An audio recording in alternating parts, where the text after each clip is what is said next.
पति पत्नी की बात तीसरे व्यक्ति को पता नहीं चलना चाहिए। घर की बात बाहर नहीं जाना चाहिए। जो आप कहो वही मैं कहूँ और जो मैं कहूँ वही आप कहो।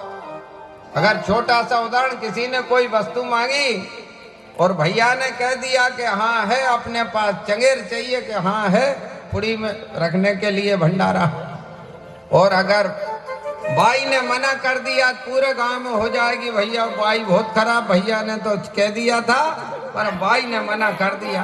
अब भैया तो भले बन गए और बाई को सब कहेंगे बहुत खराब है। तो एक बात होना चाहिए, एक मुख है दूसरे को पता नहीं चलना चाहिए। कर राज पोखा है आपको जो है तीनों ऋतुओं में, वर्षा ग्रीष्म जो है और शीत ऋतु में आपको पालन पोषण मेरा करना है, क्योंकि अभी तक मेरे पिता ने किया था या भाई ने किया था। अब आपसे आपकी जवाबदारी राज पोखा चतवारी माया, यानी जो भी आप धन कमाएं तो मुझे दें तो मैं सहेज के रखूं।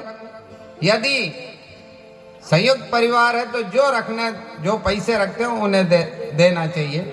मगर कई जो है इसी पैसे घर में लड़ाई हो जाती कि हमारे हाथ में तो 1 रुपया नहीं है, सब मम्मी को दे देते हैं, सब पिताजी को दे देते हैं। चतवारी माया, मगर पत्नी को धन सौंपना चाहिए कि समय आने पर आपके काम आए। है चतवारी माया पंच पशुभ्य, पहले पशु ही धन था, तो अगर आप बेचें खरीदें तो मुझसे पूछ लें, कोई भी वाहन है, पशु है, संपत्ति है। और 60 रस से भोजन, यानी अगर खारे अलोने भोजन बन जाए तो मैं अगर सखियों के बीच में बैठी हूं तो वहां मेरा अपमान ना करे। ये 7 वचन मांगे थे पार्वती जी ने, 5 वचन जो है भगवान भोलेनाथ ने कहा मैं भी मांग लूं जो है पुरुषों के लिए।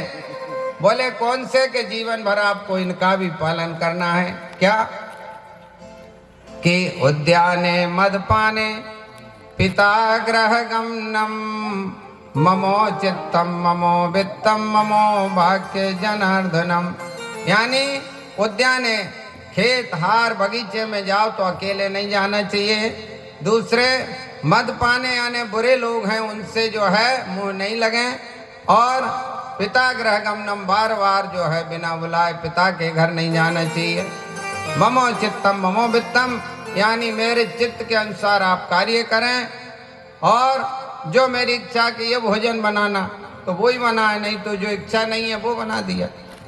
ममो वित्तम, यानी मेरी जितनी आय है, और इतने हजारों साल पहले जो है जिसका कोई गणना नहीं की जा सकती, भगवान शिव का विवाह हुआ, जो वचन मांगा वो आज भी जो है सार्थक है। क्या ममो वित्तम, पति कहता जितनी मेरी आय है आप उसी मान से खर्च करें, नहीं तो आमदनी अठन्नी और खर्चा रुपया, तो वहां लड़ाई ज्यादा होती है। अगर मान लो अपन रह रहे हैं पड़ोस में, कोई करोड़पति आदमी है, कोई अरबपति है, मगर अपने पति की आय कम है, तो अपन उनकी बराबरी मत करो। है जितनी अपनी आय है उसी मान से खर्च करो।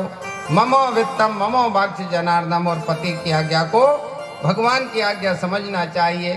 तो यदि भगवान भोलेनाथ मां पार्वती ने स्वीकार किया और उसी आधार पर विवाह भी होता है, और इस प्रकार से जब भगवान शिव का विवाह संपन्न हो गया, क्योंकि पहले के और आज के विवाह में अंतर है। पहले दहेज नहीं मांगते थे,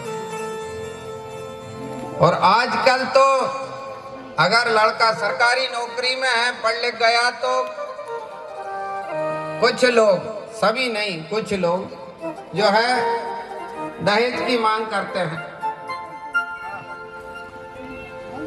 एक बालक का संबंध हुआ, पिताजी ने संबंध किया है कि पिताजी आपने बताया कि नहीं दहेज में क्या क्या चाहिए।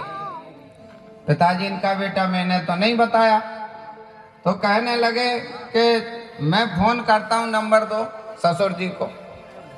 फोन लगाया, कहने